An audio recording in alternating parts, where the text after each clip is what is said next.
Assalamu alaikum wa rahmatullahi ta'ala barakatuh. Welcome to another edition of Daily COVID-19 Update. Today I will be discussing the steady death rate. Even though infection rate continue to increase, but the death rate seems flat in epicenters like the US. Why that? I will try to explain.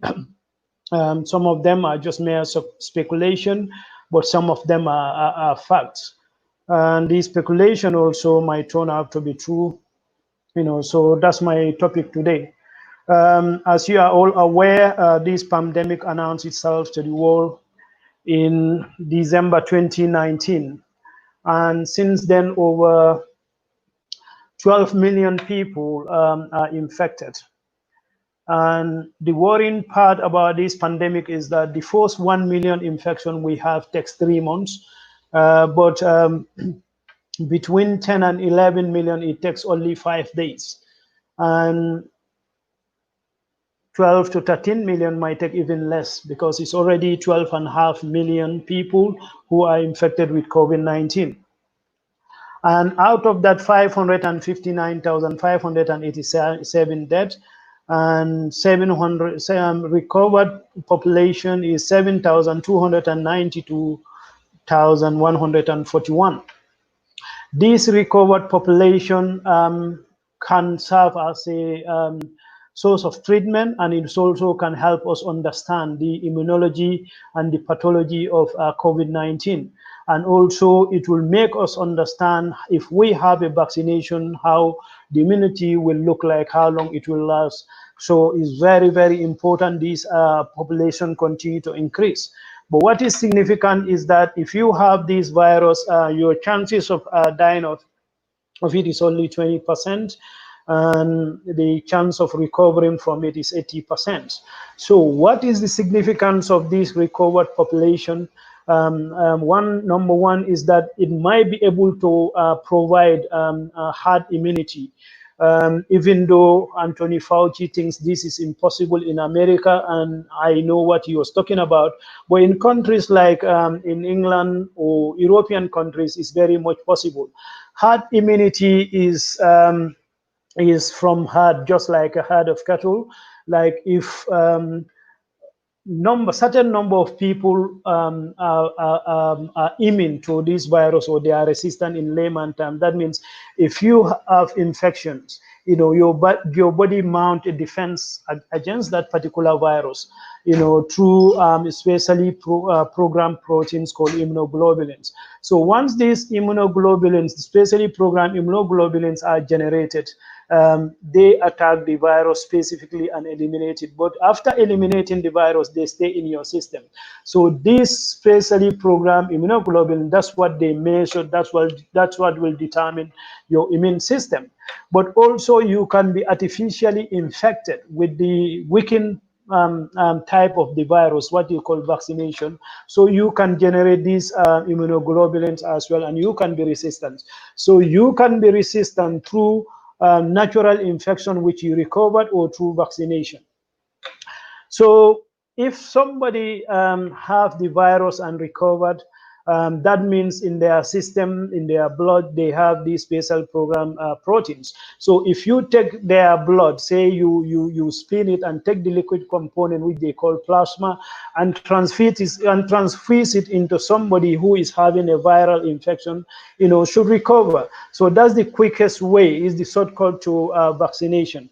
That means you don't even have to bother your body or system to generate these proteins, immunoglobulins, but they are already generated from the infected person, and it's just a matter of transferring them and reinforcing them. That is like having a military reinforcement.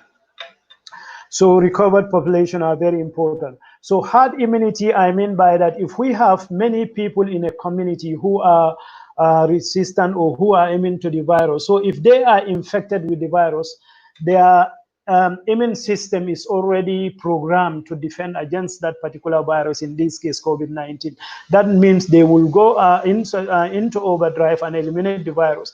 That means the chain of infection is cut.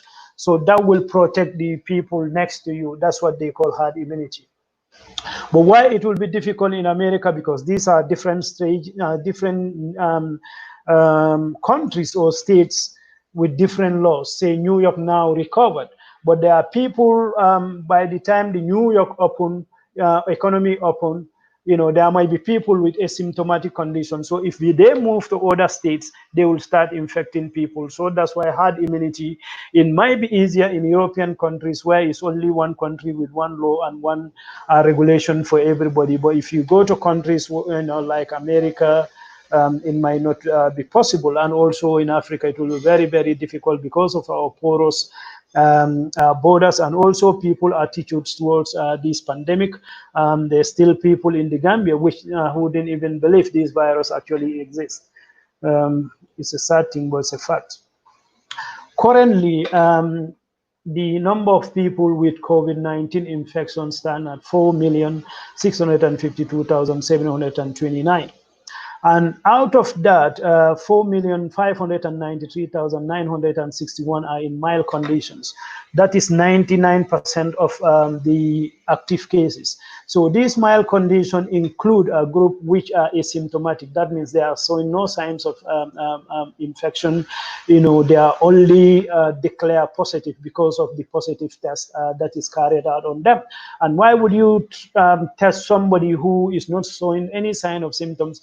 That's, they are identified through contact tracing. Because if somebody should go down and went to the hospital and tested the positives, what they will do, they will go and they will interview the person, all the people he or she come in contact with. They will go and identify them. That's what they call contact testing, contact tracing, and test them. But even if they are test negative at first instance, they will isolate them. They will advise them. In Europe, where people are more disciplined, they will ask them to go on self-quarantine because they come across with somebody who tested positive. But also now, most developed countries develop an app, a mobile phone application, which can tell you that people you come in contact with actually is COVID-19 positive. So this shows the importance of technology, and it also shows the gulf between the have and the have-nots, and also the developed nations and underdeveloped nations.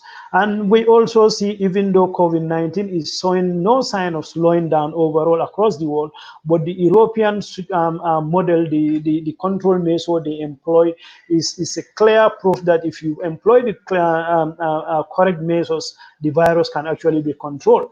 You know, we've seen Spain, you know, how terrible it was. We've seen Italy, how terrible it was. But now they are in the few, you know, the other down of hundreds, you know, not in the thousands like we used to see around May and April.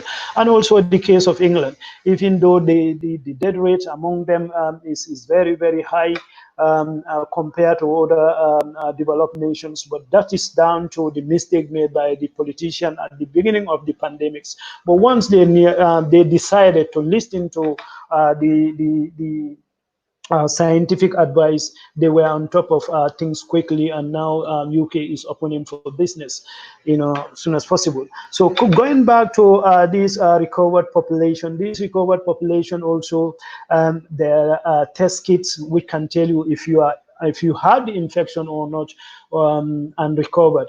You know, some people will stay asymptomatic. They recovered without showing any sign of symptoms. That shows, you know, we are different, and everything about ourselves also is different. You know, our immune system work differently, and there are issues also that also influence our immune system, even our mood, your mere mood. You know, people joke with these things, but your mood is very important. If you are moody, you feel depressed, your immune system also is depressed, and these make you prone to all kind of infection, not even COVID-19, but viral and also bacterial infections.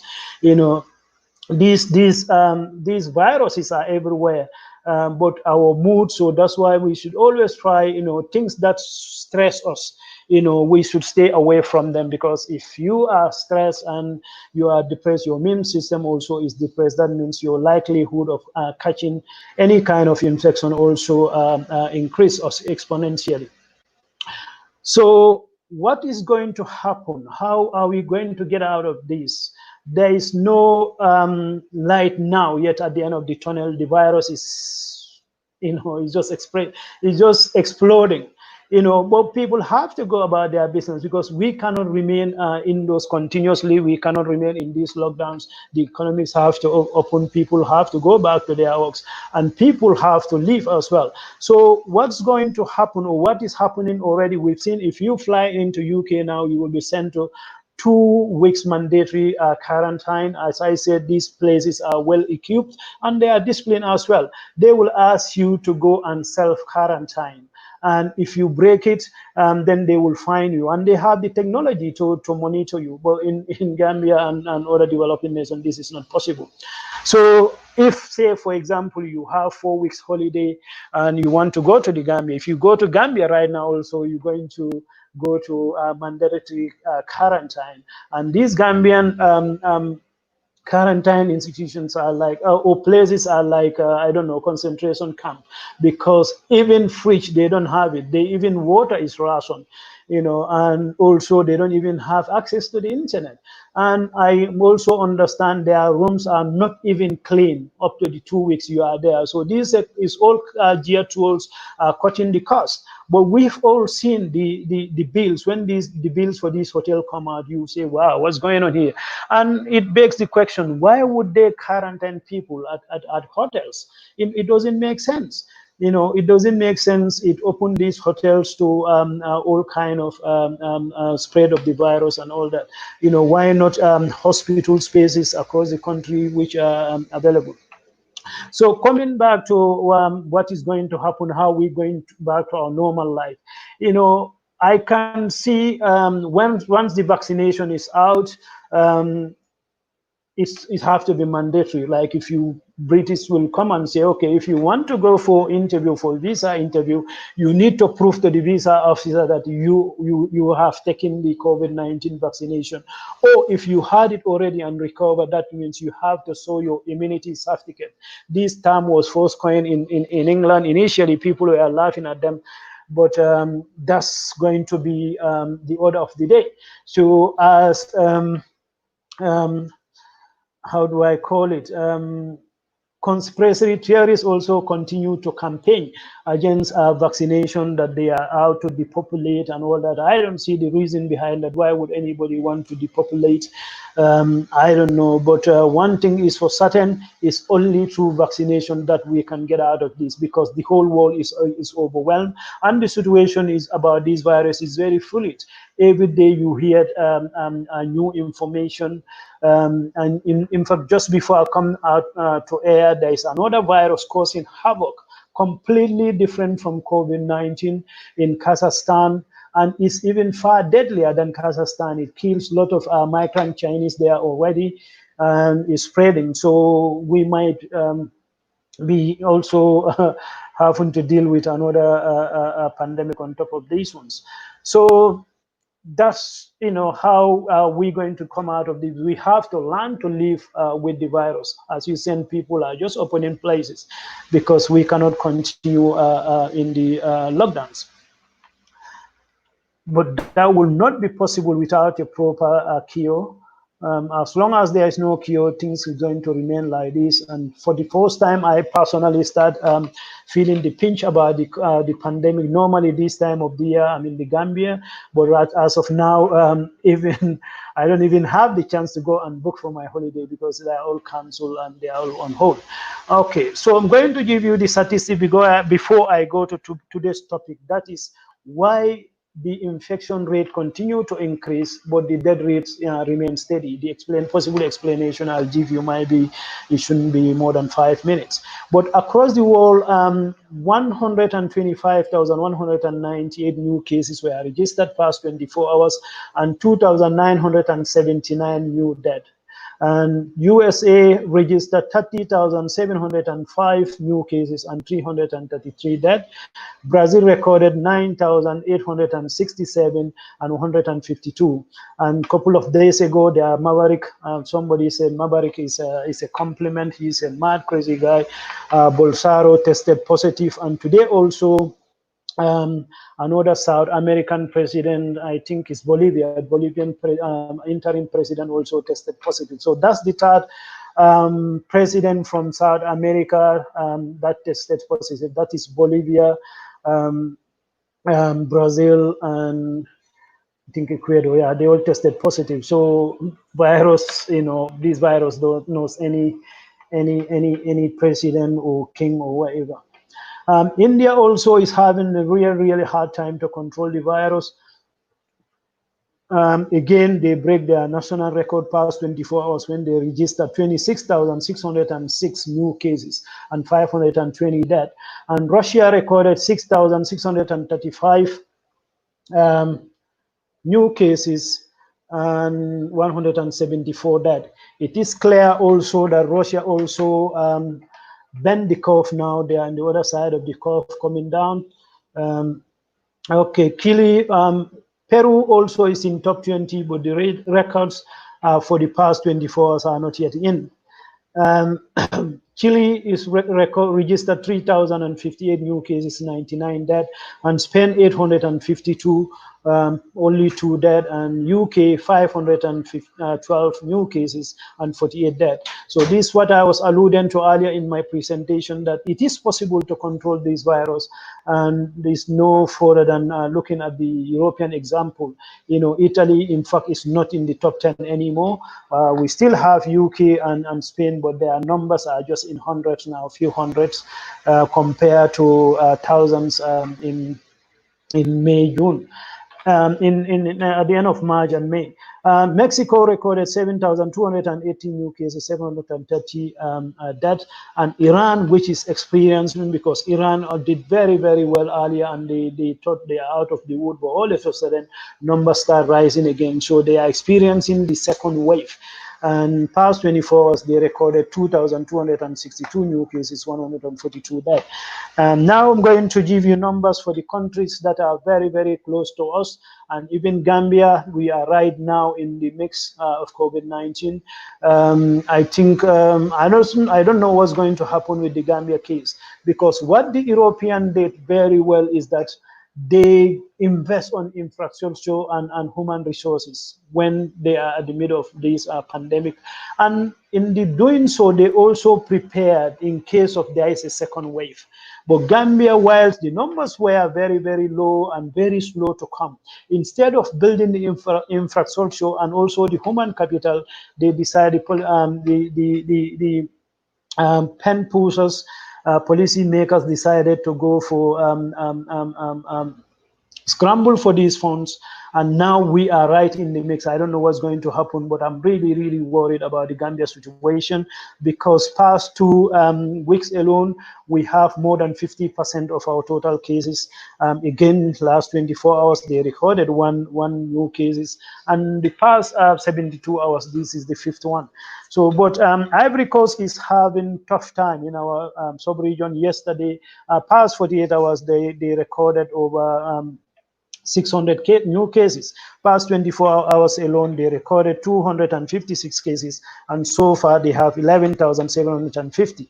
So far, Senegal have 7,882, and past 24 hours, they recorded another 98 new cases. And Guinea-Conakry recorded so far 5,881, and past 24 hours, they have 84 new cases. Mauritania also is having a tough. They registered so far 5,126 and 39 new cases, and Mali 2,404 new cases and 34 cases so far, and 34 new cases past 24 hours. Guinea-Bissau for past 72 hours, they registered no new cases, and so far they have 1,780 cases. And Sierra Leone recorded 14 new cases, and so far their total number stands at 1,598. And Burkina Faso also past 24 hours, they have 0 new cases. Their total number stands at 1,005. And Gambia so far 64, and our new cases yesterday was one new case. So why COVID-19 new cases continue to rise? But if you look at the if you look at the death rate is very steady, especially across the US. And why is this? That's what I'm trying to explain. For example, COVID-19 cases have recently spiked across the southern half of the United States. And given the reporting of states that expose more individuals to contagions, the trend is not surprising. What is surprising is that the case fatality rate is so low. At least for now, we cannot say this will continue, because there is always a lag period whereby you have the infection before people, we've seen those protests, the Black Lives Matter protests across America and Europe. And that's about 3 or 2 weeks ago, something like that. And now we are seeing the effect of that. So it might take another 2 to 3 weeks before we see the actual death rate, which normally between infection starting and also the death rate starting normally is 2 to 3 weeks between them.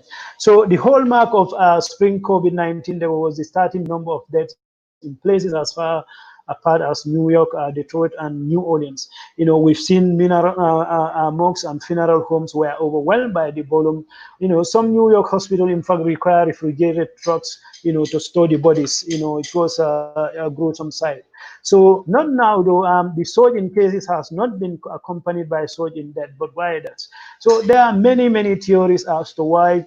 And given a 2-week or longer lag period from infection to death, it may be too soon to into the new wave for that to have spiked. So we cannot just start celebrating yet, okay, maybe the virus is weakening or whatever. So, but one thing also, one possible explanation is could be that, because most of these protests we've seen across Europe and America were attended by young people. So probably more young people are now infected than older people.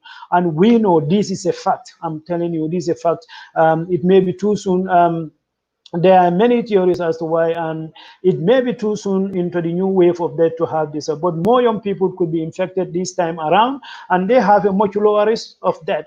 So that is definitely one explanation, because we've seen during those protests there was no social distancing, so you expect more young people to be infected, and they are more likely to recover than when older or people with comorbidities are infected. So the current patient may have fewer comorbid conditions than those in March and April. We are not sure about that. This is just a speculations.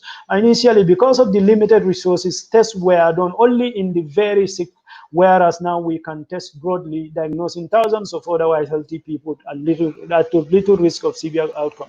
You know, at the beginning of this pandemic, only very sick people who go to the hospital are tested. And if you are sick up to the point you go to the hospital, your chances of survival also are reduced. So basically, at the beginning, we are mainly testing sick people, whereas now there is a widespread of testing. So we are testing more and more asymptomatic people, whereby people will just walk in to these drive-through testing centers and test themselves. You could be healthy without symptoms, and you are tested positive. You know, so basically, what they do, they will put you on these prophylactic drugs like Redensivir or and vitamins. You know, so you might not even go on to develop the virus. So this is another definite reason why the death rate is very stable. So, or maybe medical care have improved. This one I'm not sure, but at the beginning of this pandemic, even though still there is no definite cure, but there are combination of medication and also management, how we manage it. There are a lot of experience, right? Even though it's only 7 months since we've seen this virus, but it was so hectic and it was so overwhelming, you know, people learn quickly. So this could be why also the death rate also is going down. Or perhaps the virus is weakened. That is very unlikely. You know, there is a theory that the virus is mutated and we have the weaker version here now circulating. That's not is possible, but it's very, very unlikely. So the list of what could be the reason why the death rate now is very stable is not as worse as at the beginning. Recent work done by the federal government, but rather by reporters at the New York Times, has pulled together data that could show a congent single reason for the change, like nursing homes. So, for example, using old school later information gathering, the Times journalists identified 54,000 COVID-19 deaths in long-term care facilities among patients and staffs. So the breakdown between the two groups is not even. This represents a staggering 43% of all COVID-19 deaths in the US, a proportion similar to what was previously reported from France. So basically what this paper is telling us is that maybe the people with comorbid who are very old, the COVID-19 already might be take out all the susceptible population anyway, the weaker population. Like once it got into nursing home, it decimated the entire population. So basically, people with comorbidities who are affected, most of them have died already, and most of the old people have died already. And probably that's one reason why the death rate continue to be stable. It looks horrible, but that's a big possibility. You know, furthermore, the Times New York Times also constructed a state-by-state table that demonstrated that almost half of these deaths, like 26,331, occur in just 5 states that were part of the devastating March and April wave in northern US. You know, for example, New Jersey, New York, Massachusetts, Pennsylvania, and Illinois. You know, Florida sit in the 10th place with 1,748 nursing homes. Again, another state with a crazy governor who is continue to endanger and light, you know, trying to trivialize this pandemic. Even when, you know, some of these things he said like 2 weeks ago, if you put it to him now, you got it wrong. He's still lying around. Can't believe it. Which means that a crucial issue affecting mortality is whether the raging epidemic in certain states will result in the virus further spreading into nursing homes. So these figures I'm reading are only America, but this is the pattern, is going to be the pattern across the world. Well, it's the pattern across the world, that's just this data. That is what is available. That's why I'm reading only the US ones. So because there is no mandatory reporting of cases by nursing homes, as well as the suggestion that some states have not been forthcoming about their nursing home cases. The only way to estimate what's ahead is to examine cases and rates among persons 65 years or older. And of course, of the approximately 15 million in the US in this age group, are not in chronic care facility, which provide care to about 1.3 million Americans, but most who are in chronic care facilities in this age group. So basically, COVID, by the time we are done with it, there will be no granddad or grandmom, especially in the developed world, where these people are put together in care homes, to be looked after. In these care homes, once we have one person infected, it ravaged facilities. We've seen that in England, it was devastating, and it's the same in America as well. So overall, looking at the 65 plus year old group, extremely important when examining COVID mortality.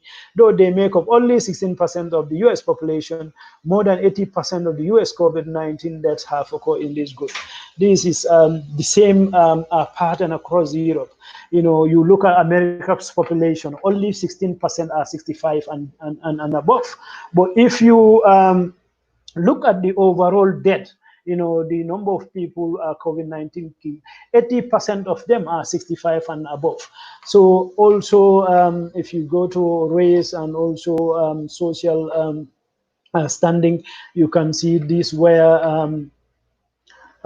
Black and Asian communities are seriously impacted. But fortunately, the Center for Disease Control and Prevention provide age-specific information on COVID-19 testing by geographic regions. So which each week in the US, they update COVID-19, which includes both a high-level summary as well as known frames, a series of table access to interactive information also is provided. So on caveats, sorry, I'm running out of time, but I'll finish this. The presented data is sample, not wall-to-wall surveillance. The data collection side are strategically selected to provide a representative sample, as CDC, for all disease tracking. So, but with COVID-19 information for about 17 million tests out of more than 335 completed in the US of the day, it is available. Why hospitalization data for COVID-19 include information for over 250 hospitals. So come to the end of this another edition of daily COVID-19 update, and inshallah we are here with a panel discussion that is the Salaji turning point for combo, and the usual panelists might change. Couple of people might change, but we'll inform you as we go.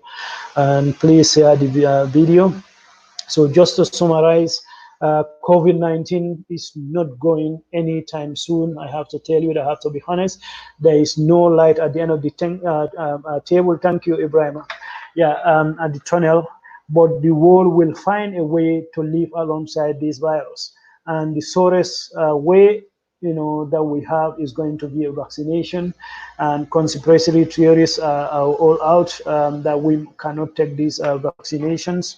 That's eventually will come down to individual or government decisions, because if you say not going to take it, but it become a government law, because no responsible country will see virus ravaging its people, killing its people, and while they have the cure and they refuse to give it, or people are saying, oh, we're not going to take it for non-scientific reasons. I don't think any country will accept that. And also, if you decided not to take it, or you can say bye-bye to travel, you have to remain at might be your locality. You might not even be allowed to travel across the country, because even in Europe, you can't force people to take it. But they can also impose other restrictive measures on you. So it's a case of what is convenient. So thank you all once again for your time. I really appreciate it. Ibrahim, have a good weekend, and please share the video.